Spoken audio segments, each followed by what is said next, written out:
본문에 보면 제일 먼저 나오는 단어가 무엇입니까? 제일 먼저 나오는 단어가 뭐죠? 오늘 본문 제일 먼저 나오는 단어. 제자들. 제가 말씀을 드렸습니다. 교회는 처칠 멤버가 있다고 말씀드렸어요. 날 때 한 번, 또 결혼 때 한 번, 죽을 때 한 번, 이 처칠 멤버. 그 다음에 빌리버가 있다고 말씀을 드렸습니다. 빌리버는 예수를 믿기는 믿는데 자기 마음대로 믿는 사람. 세 번째는 성도가 있다고 말씀드렸습니다. 성도는 예수 믿고 구원받은 사람들이에요. 그래서 천국 가는 데는 지장이 없다고 말씀을 드렸습니다. 네 번째 누가 있다고 그랬죠? 제자들. 제자들은 어떤 사람입니까? 예수님을 따르는 사람들이에요. 우리가 좀 전에 불렀던 찬송 가사가 제자들의 삶입니다. 비바람이 앞길을 막아도 나는 가리. 누구의 길을 가는 거예요? 주의 길을 가리. 그게 십자가 길입니다. 십자가 길. 비바람이 앞길을 막아도 나는 가는 거예요. 눈보라가 앞길 가려도 나는 가리. 주의 길을 가리. 험한 파도 앞길 막아도 나는 가리. 주의 길을 가리. 모진 바람 앞길을 가려도 나는 가리. 주의 길을 가리. 이 길은 영광의 길, 이 길은 승리의 길, 이 길은 고난의 길, 이 길은 생명의 길. 나를 구원하신 주님이 십자가 지고 가신 길. 나는 가리라. 주의 길을 가리라. 주님 발자취 따라 나는 가리라. 나는 가리라. 주의 길을 가리라. 주님 발자취 따라 나는 가리라. 이 찬송을 부를 때마다 가슴이 뭉클해지는 것은 내가 진짜 제자의 삶을 살고 있는가라고 하는 것을 스스로 물어볼 때에 참 부족한 것이 많습니다. 주님을 따른다고 하면서도 내 뜻대로 살 때가 많았고, 주님을 높인다고 하면서도 나를 높일 때가 많았고, 주님처럼 겸손하게 산다고 하면서도 그렇게 살지 못했던 나의 모습을 발견하게 되는 것이죠. 하나님이 우리를 부르실 때는 다 목적이 있어서 부르십니다. 오늘 제가 출애굽기 3장을 봉독을 했는데 그 3장에 보면은 모세를 하나님이 부르십니다. 그 모세를 부르실 때 모세가 평안할 때 부르신 것이 아닙니다. 모세가 40년 동안 왕궁 생활을 하고 40년 동안 광야 생활을 합니다. 광야 생활하면서 그 멋진 고난을 다 겪었습니다. 겪고 있습니다. 겪고 있는 중입니다. 그런데 하나님께서 호렙산에서 가시딸기 나무에서 모세를 부르십니다. 불은 붙어 있는데 타지는 않아요. 모세가 그곳에 갑니다. 신께서 그곳에 갔던 것이죠. 그때 하나님께서 하늘에서 음성이 들리는 거죠. 모세야, 모세야, 내가 선 땅은 거룩한 땅이니 내 신을 보소라 이렇게 말씀하십니다. 모세를 불러주신 것 같이 오늘날 우리 한 사람 한 사람을 누가 불러주셨습니까? 하나님이 불러주셨어요. 그러면서 내가 선 땅은 거룩한 땅이라 말씀하십니다. 거룩한 땅이 어디입니까? 지금 우리로 말하면 교회입니다. 교회. 거룩한 땅으로 우리를 불러주셨어요. 구원받은 자로 우리를 불러주셨단 말이에요. 생명 있는 자리로 우리를 불러주셨다고 하는 것입니다. 불러주셨습니다. 그러시고 거룩한 땅으로 부르셔서 우리에게 하시는 말씀, 내 신을 벗으라 이렇게 말씀하십니다. 예수 믿기 전에 내가 내 마음대로 내 인생을 살아왔습니다. 그런데 거룩한 땅에 쓴 사람은, 거룩한 땅에 있는 자들은, 교회에 나온 자들은 이제 누구의 뜻대로 살라고요? 주님 뜻대로 살라고 하는 거예요. 주님이 원하시는 삶을 살라고 하는 것입니다. 그러면서 하나님 말씀하세요. 내가 이스라엘 백성들의 우고를 알고 이렇게 표현합니다. 그들의 슬픔을 알았어요. 그들의 근심을 알았습니다. 그러면서 주님께서 말씀하세요. 그들이 부르짖는 그 소리를 내가 들었고 이렇게 표현합니다. 우리가 힘들고 어려울 때마다 어떻습니까? 우리 하나님 앞에 부르짖어야 되는 것이에요. 부르짖을 때 하나님께서 우리의 기도를 들으신다고 하는 것입니다. 그러면서 모세를 통해서 너 저 애굽에 가서 고난당하고 있는 내 백성들을 이끌어내라, 인도해내라 말씀하십니다. 그때 모세가 질문합니다. 하나님, 제가 어떻게 감히요? 제가 어떻게 감히 그 일을 할 수 있습니까? 하나님, 그렇다면 제가 애굽에 내려가면 하나님을 누구라고 소개해야 됩니까? 그때 하나님께서 말씀하세요. I am that I am. Who I am. 나는 스스로 있는 자다. 스스로 있는 하나님이 보냈다 이렇게 말하라. 그래서 하나님은 지금도 스스로 계신 하나님이에요. 그분이 모세를 불러서 모세에게 그 사명을 주셨습니다. 출애굽의 역사를 감당하라는 사명을 주시고 그 모세는 그 사명대로 일생을 살아갑니다. 여러분 창세기 34장에 보면 디나 사건이 나옵니다. 야곱의 아들 중에 딸이 하나 있습니다. 그 딸의 이름이 누구라고요? 디나라고 하는. 그 세겜 땅의 추장 아들이 디나를 보자 첫눈에 반했습니다. 그래서 이 디나를 겁탈을 하게 되는 거죠. 이 소식을 오빠들에게 알립니다. 오빠들이 화가 나가지고 이 세겜 사람들 죽여버려야 되겠다. 결심을 하게 되는 거죠. 그래서 이제 모략을 꾸밉니다. 꾸민 게 무엇입니까? 당신들이 디나를 데리고 살라고 하면 우리가 할례를 받으시오. 할례를 받아서 그래서 우리 사돈을 맺읍시다 이렇게 얘기를 했습니다. 그래서 이 세겜 땅 추장 아들이 이제 디나와 결혼하기 위해서 얘기를 합니다. 다 우리 할례 받자. 이 남자들 다 할례를 받았어요. 이 할례를 받고 3일째 제일 통증이 심할 때 그때 야곱의 아들들이 가서 남자들 다 죽였습니다. 이 사건이 일어나서 지금 야곱이 그 사건을 접하고 나서 너무 두려워했습니다. 자기는 가진 식구는 가족들밖에 없는데 세겜 땅은 추장이 있는 곳이에요. 군대가 있는 곳이에요. 그들과 전쟁이 일어나기 직전, 일보 직전입니다. 그때 창세기 35장에 보면은 하나님 직접 나타나세요. 나타나셔서 야곱에게 말씀하십니다. 야곱아, 야곱아, 너 베델로 올라가라. 그래, 베델로. 베델이 어떤 곳입니까? 하나님의 집이에요. 하나님의 집으로 올라가라. 그 올라가는데 그곳에서 가서 제단을 쌓아라. 제단이 무엇입니까? 예배입니다. 하나님 앞에 가서 예배를 드려라. 그러면서 먼저 자신을 정결케 하라. 깨끗게 하라. 의복을 바꿔 입어라. 말씀하십니다. 우선은 다 집어 던져라. 말씀하십니다. 그런데 이 말씀을 받고 야곱이 베델로 올라갑니다. 올라가면서 그 야곱이 일행들이 가지고 있었던 모든 우상을 야곱에게 다 가져옵니다. 그것을 다 쌍수리 나무 밑에 묶고 올라갑니다. 올라가서 하나님 앞에 제단을 쌓을 때 그 위기를 극복할 수 있었다라고 하는 것입니다. 거기 말씀에 자세히 보면 하나님께서 그들을 죽여가지 못하게 하였더라 이렇게 말씀하십니다.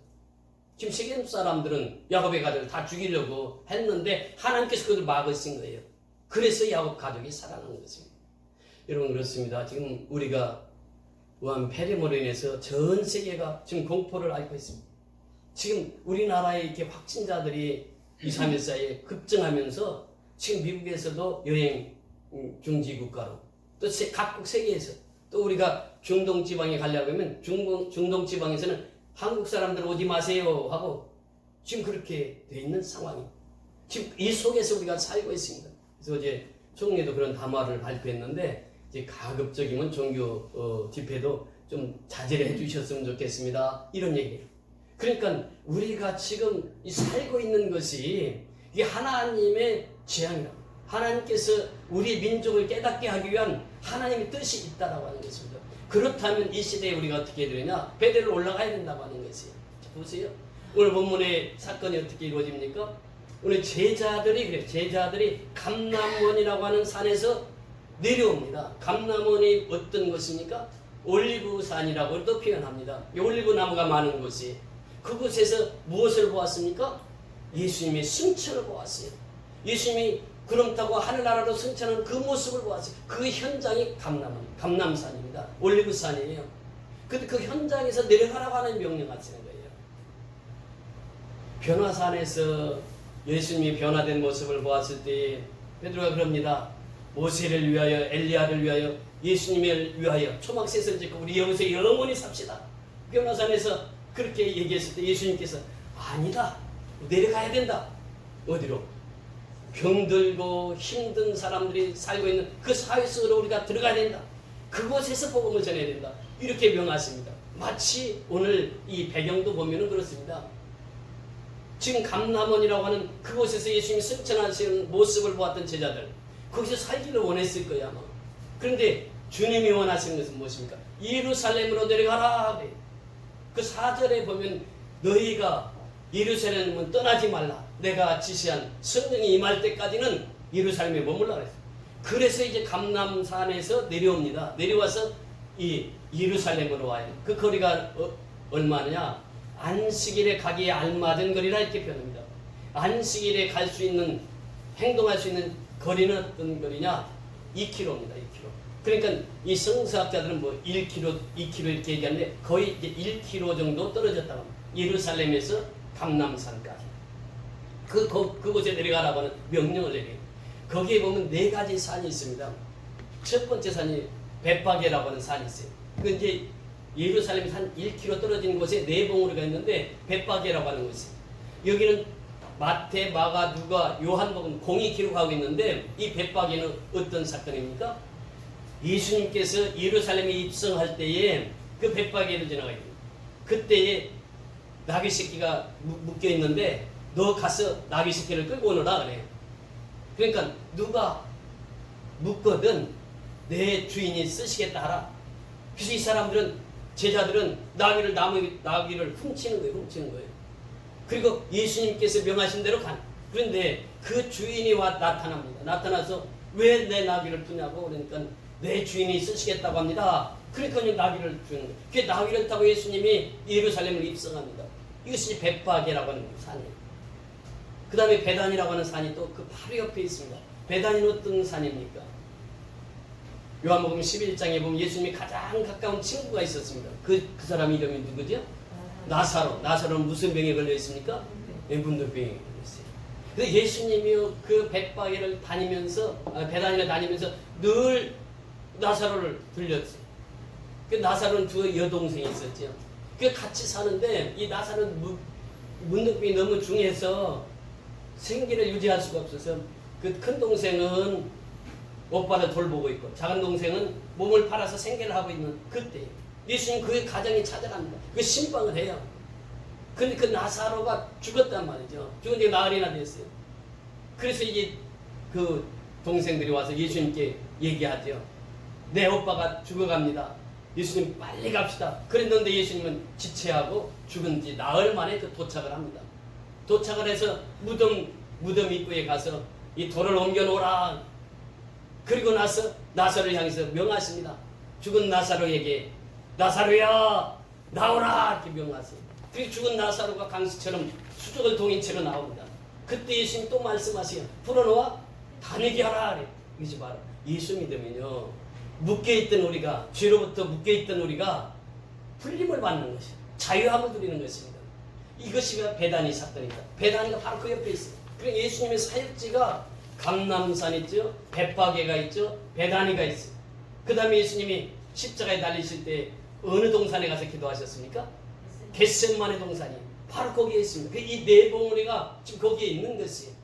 네 봉우리 속에는 깊은 의미들이 다 있습니다. 겟세마네는 어떤 것입니까? 예수님이 내 십자가에 죽으시는데 예수님께서 겟세마네 동산에 올라가신 거예요. 올라가서 간절히 기도하십니다. 땀방울이 핏방울이 되도록 간절히 기도하신 산이 겟세마네 동산이. 그 겟세마네 동산이 바로 그 봉우리 같이 있는 거예요. 감람산, 겟세마네, 베다니, 벳바게 이 네 봉우리가 있는 그곳에서 내려왔다. 내려와가지고 어디로 갔습니까? 예루살렘으로 돌아오니 그래. 이 산은 예루살렘에서 가까워 안식일에 가기 알맞은 길이다.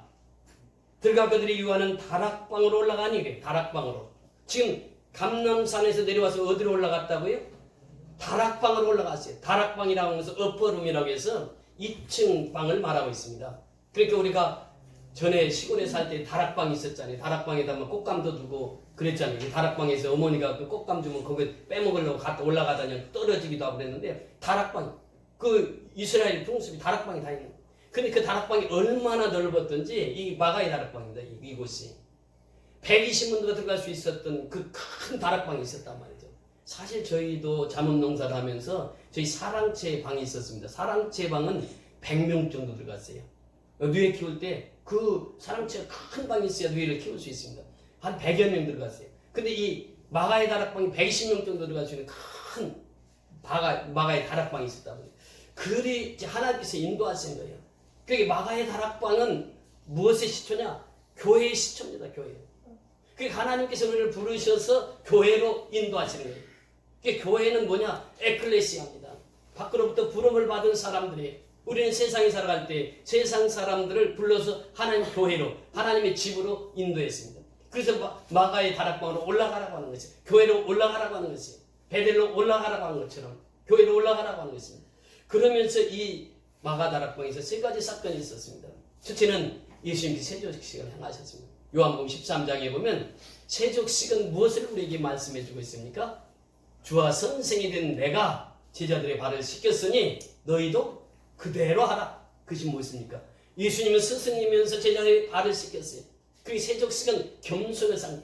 예수님께서는 빌립보서 2장 5절 이하 11절에 보면 하나님과 동등된 분이었지만 동등됨으로 여기지 아니하시고, 그것이 바로 예수의 마음입니다. 예수의 마음은 다 비운 마음이에요. 하나님으로서 이 땅에 오셔서 자기 비하를 통해서 이 땅에 오셔서 말고육간에 탄생하시고, 이것이 바로 예수님의 자기 비하입니다. 그리고 십자가에 죽기까지, 그것이 바로 예수님의 생애였습니다. 그러니까 세족식은 지금 그것을 의미하고 있는 것이에요. 그러면서 두 번째 한 것이 뭐냐? 성만찬을 행하십니다. 바로 우리가 조금 전에 행했던 성만찬. 주님께서 이 떡은 내 몸이다, 이 잔은 내 피다, 이것을 마실 때 내가 올 때마다 너희들은 이 성찬식을 통해서 내가 너희를 위해서 십자가에 죽고 사흘 만에 부활했다는 이 사실을 너희들은 가슴속에 담고 살거라. 이것이 바로 성만찬입니다.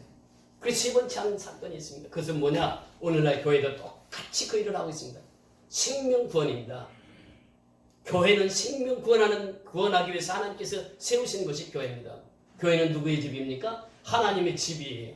하나님의 집은 뭐냐? 생명을 구하는 것이에요. 그래서 교회를 세운 것입니다. 교회를 세운 목적은 단 한 가지, 생명을 구원하기 위함이에요. 전도하기 위함이에요. 선교하기 위함이에요. 생명을 살리기 위해서 교회를 세웠다고 하는 것입니다. 그래서 우리는 이 어려운 환경 속에서도 우리는 교회를 와야 하나님 앞에 예배를 드리고, 교회를 와야 하나님의 말씀을 듣고 은혜를 받고, 교회를 와야 생명의 풍성함을 누릴 수 있다라고 하는 것입니다. 그래서 교회로 우리를 초청하는 것이죠. 그리고 나서 거의 13절 다시 읽습니다. 13절 시작. 들어가 그들이 요한은 나락방으로 올라가니 베드로, 요한, 야고보, 안드레와 빌립, 도마와 바돌로메와 마테오와 및 알페오의 아들 야고보, 셀로신 시몬, 야고보의 아들 유다가 다 거기 있어. 자, 여기에 보세요. 12제자들의 말씀을 쭉, 12제자들의 이름을 쭉 부릅니다. 그런데 예수님께서 가장 사랑하는 제자가 있었습니다. 그들을 애제자라고 이렇게 표현하는데, 애제자 이름이 제일 먼저 나옵니다. 누굽니까? 베드로, 야고보, 요한. 이 세 사람은 죽은 나사로에게 갈 때도 이 세 사람 동행했고, 또 변화산에 갈 때도 이 세 사람 데리고 왔고, 이 세 사람 항상 예수님이 수족처럼 따랐던 세 제자입니다. 그래서 애제자라고 표현하는데 12제자 이름이 쭉 나옵니다. 이 누가복음에서도 똑같이 12제자 이름이 나옵니다. 그런데 그 특이하게 유다라고 하는 이름이 나오죠. 여기에 보면 누구의 유다입니까? 누구의 아들 유다라고요? 야고보의 아들 유다입니다. 유다가 둘이 나오는데 하나는 가룟 유다가 있습니다. 가룟 유다는 여러분 잘 알듯이 누구를 판 사람이죠? 예수를 팔아서 그가 이제 죄책감에 그 나무에서 떨어져가지고 창자가 터져서 그 피바치라고 하는 그 가룟 유다는 그렇게 해서 예수님 배반했던 사람이고, 여기에 나온 유다는 어떤 유다입니까? 이 야고보의 아들 유다. 이 유다는 예수님 12제자 중에 들어가 있습니다. 여러분, 우리가 인생을 살아가면서 가룟 유다 같은 삶을 살아가는 사람도 있을 것이고, 또 이 지금 여기 본문에 나오고 있는 야고보의 아들 유다처럼 살아가는 사람이 있습니다. 그래서 우리는 어떻게 살아가야 됩니까? 야고보의 아들 유다처럼 12제자, 그 사도에 낀 그런 사람으로 살아가야 될 줄 믿습니다. 두 번째 우리에게 말씀하시는 것이 무엇입니까? 이제 이들이 모여서 어떻게 했습니까? 14절 들어가서 보십니다. 시작. 여자들과 예수의 어머니 마리아와 예수의 아우들과 더불어 마음을 같이하여 오로지 기도에 힘쓰더라. 이 두 가지 사건을 우리에게 말씀하시고 있습니다. 여자들과 예수의 어머니 마리아와 예수의 아우들과 더불어 무엇을 같이하고? 마음을 같이하고, 이것입니다. 초대교회 성도들도요, 사람이기 때문에 마음이 다 다릅니다. 더불어 한 마음이 된다고 하는 것은 쉬운 것이 아니에요. 사람은 마음이 다 달라요. 그러니까 목적이 하나면 마음이 하나가 될 수가 있는데, 목적이 다르면 마음이 다 갈기갈기 찢어져 있는 것이. 그런데 여기에 보면요, 지금 예수님의 식구들이 나오죠. 여자들과 예수의 어머니 마리아가 등장합니다. 예수의 아우들과 더불어. 그러니까 여자들과 그 다음에 12사도가 들어가 있죠. 다 모여있는데 그들이 마음이 어떻게 됐다고요? 한 마음이 됐어요. 어떻게? 더불어서 한 마음이 되었어요. 여러분, 우리가 십자가의 복음에 매어 살면 한 마음으로 됩니다. 다시 말하면 제자의 삶은 한 마음이 되는 거예요. 제자는 뭐라고 그랬습니까? 예수님을 따르는 자의 삶이에요. 예수님을 따르는 사람은 한 마음으로 살아갈 수 있어요. 마음이 하나예요. 그러니까 예수님의 이름만 높이고 예수님처럼 살고 그러다 보니까 한 마음으로 살아가는 거예요. 이 사건이 사도행전 곳곳에서 등장합니다. 한 마음으로 마음을 같이하여. 이 말씀이 사도행전 곳곳에서 우리에게 교훈해 주시고 있는데 사도행전 2장 46절에서 4장 24절에서 사도행전 5장 12절에서 8장 6절에서 한 마음이 되었다. 한 마음이 되어서 두 번째 한 것이 무엇입니까? 오로지 무엇에 전혀 힘썼더라? 기도에 전혀 힘썼더라. 지금 아직 교회가 세워지기 전입니다. 마가의 다락방에서 지금 기도하고 있습니다. 교회가 세워지기 전에 교회는 이제 사도행전 2장에 가면 교회가 세워지는데 교회 세움을 위해서 간절히 기도합니다. 여러분 보세요. 아까 그 출애굽기 3장에서도 보았을 때에 하나님께서 무엇을 들으셨다고 그랬죠? 부르짖음의 기도를 들으셨더라 이렇게 말씀하십니다. 부르짖음의 기도를 들으세요. 예레미야가 오기에 갇혔습니다. 복음을 증거하다 오기에 갇혔습니다. 억울하게 갇혔습니다. 아무 죄도 없이 갇혔습니다. 근데 예레미야 33장 2절에 보니까 이를 행하는 여호와 그 일을 성취하는 여호와 그러면서 너는 내게 부르짖으라 내가 내게 응답하겠고 이렇게 말씀하십니다. 위기 때는 어떻게 해야 된다고요? 부르짖으라. 부르짖으라. 그 시리들이 갇혀있던 예레미야가 그 위기 때에 부르짖어 하나님 앞에 응답을 받았던 것입니다. 오늘도 역시 마찬가지입니다. 갈멜산 사건도 역시 마찬가지. 부르짖었더니 하나님께서 이제 엘리야의 기도를 들으시고 하늘에서 불이 내려와서 그 제단을 불살랐던 그 사건을 우리는 보게 됩니다. 부르짖어 기도할 때 하나님께서는 우리에게 성령의 충만함을 주셔서 하나님의 일을 감당하게 하십니다. 우리 사도행전 12장에 보면은 그 사건이 나옵니다. 베드로 거기에 갇혔습니다. 그때의 모든 제자들이 함께 모여서 베드로를 위해서 합심해서 기도합니다. 동성해서 기도해요. 부르짖어 기도하는 거예요. 기도했을 때 베드로가 옥문에 갇혔는데 하나님께서 그 옥문을 다 열어주십니다.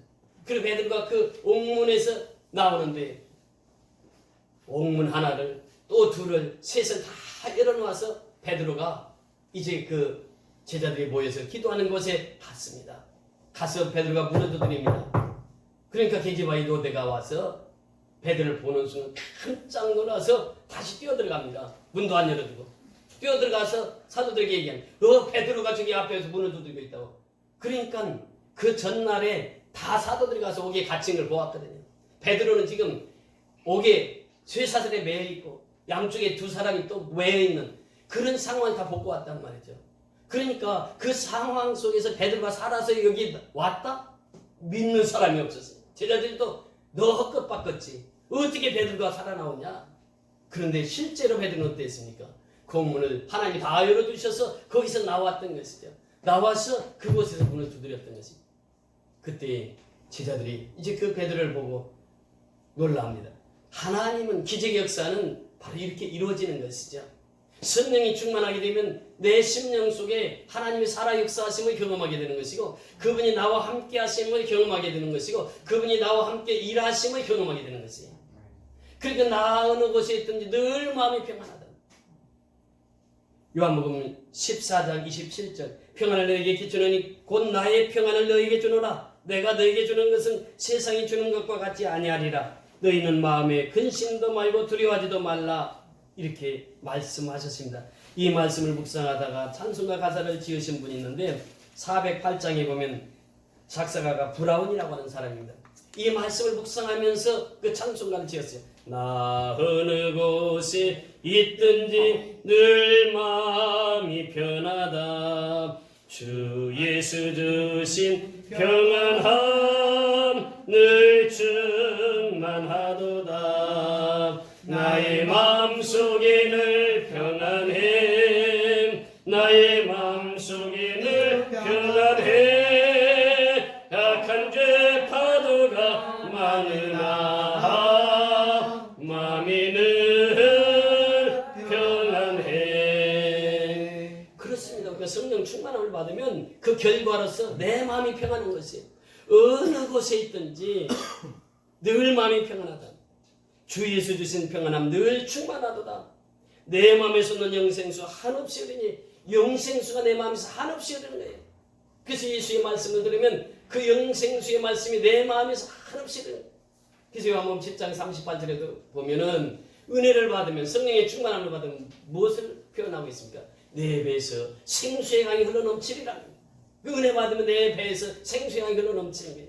지금 이분도 그 가사를 그렇게 씁니다. 내 마음에 솟는 영생수 한없이 흐르니 목마름 다시 없으면 늘 평안하도다. 참되신 주의 사랑을 형언치 못하니 그 사랑 내 마음이 여시고 소망을 주셨네. 주에서 온갖 고난을 왜 몸소 당했나.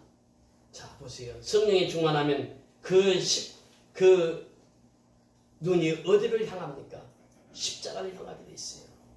십자가를 향하게 돼 있습니다. 주에서 온갖 고난을 왜 몸소 당했나? 이것을 생각하게 되는 거예요. 왜 예수님이 십자가에서 죽으셔야 했는가?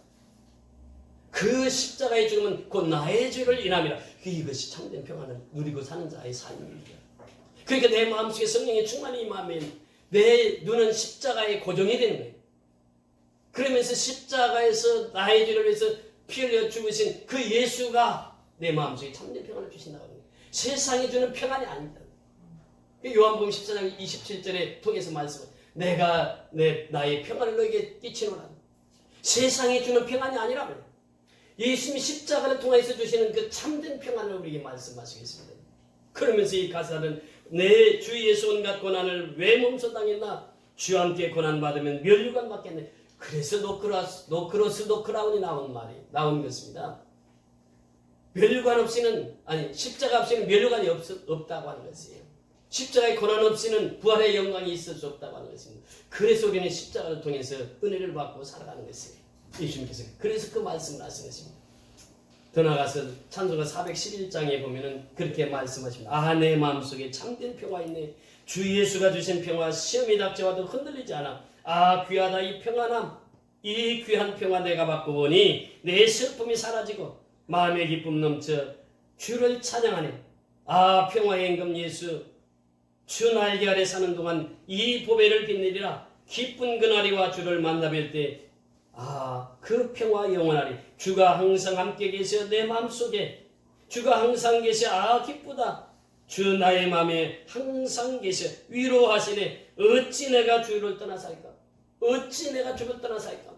성령님을 체험하고 은혜를 체험한 사람은 이 고백을 합니다. 어찌 내가 주를 떠나 살아갈 수 있을까? 이 찬송가 가사는 머피 여사가 지은 찬송인데요. 그 당시에 미국이 경제공황을 맞이했습니다. 그래서 사람들이 두려워했습니다. 불안해했습니다. 경제 되는 것이 없습니다. 요즘에 보세요. 이 큰 대로변에 가도 가게에 문을 닫고 이제 며칠 동안만 문을 엽니다. 우리 세일합니다. 이제 며칠 후에는 문을 닫습니다. 큰 대로변에도 가게들이 텅텅 벼가는 우리의 모습들. 경제공황처럼 지금 상당히 경제적으로 어려움이 있습니다. 이 시대의 머피 여사가 하나님의 은혜를 받고 나니까 미국 사람들이 다 불안해하고 경제적으로 불안해하고 경제공황을 맞이해서 어찌하면 우리가 살 수 있을까? 어찌하면 우리가 하루하루를 살아갈 수 있을까? 이런 두려움 속에 살아갈 때 이 찬송가 가사를 쓰는 거예요. 내 마음속에 참된 평화 있는. 중요한 것은 그렇습니다. 내가 은혜 받으면 이런 경제공황 속에서도 우리는 하나님 앞에 평안을 누릴 수 있다는 사실이죠. 내가 아프고 힘들고 어려워도 그것을 이겨나갈 수 있는 힘을 하나님 주시더라고 말입니다. 그 성령의 충만함을 받으면 내 마음속에 이 평안이 항상 차고 넘친다고 합니다. 그래서 그 3절에 보면 주 날개 아래 내가 사는 동안 이 보배를 빛내리라. 이 보배가 누구입니까? 이 보배가 누구입니까? 예수 아니겠어요? 우리는 깨어지기 쉬운 질그릇에 불과한 것입니다. 우리 인생이 그래요. 보세요. 우리 인생은 참 연약한 것입니다. 헤롯 대왕이 연설을 합니다. 그랬더니 그의 부하들이 뭐라고 말합니까? 우리 왕은 신의 소리를 하고 있습니다. 신의 소리. 그러면서 헤롯 왕을 높이고 하나님은 그 교만한 헤롯을 충을 통해서 죽게 합니다. 벌레에 파먹어 죽음을 당한 것이 헤롯 대왕이에요. 보세요. 우리가 지금 달나라를 가고 핵무기를 만들고 그러는데 사실 인간처럼 연약한 것이 없어요. 이번에 본 폐렴을 통해서 전 세계가 핵무기를 만들고 달나라를 가는 그런 인텔린 인간이 그 전염병 하나에 속수무책입니다.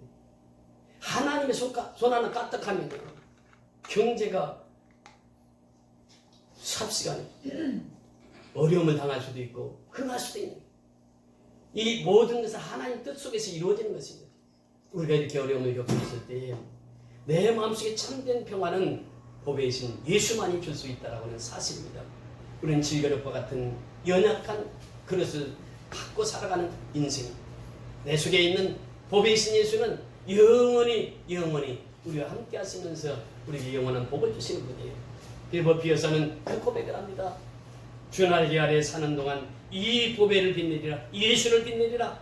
기쁜 그날이와 주를 만나 뵐 때 그 평화 영원하리. 그 평화는 영원한 것입니다. 우리가 성령의 충만함을 받으면 이 평안을 내가 누리고 살게 되는 줄 믿습니다.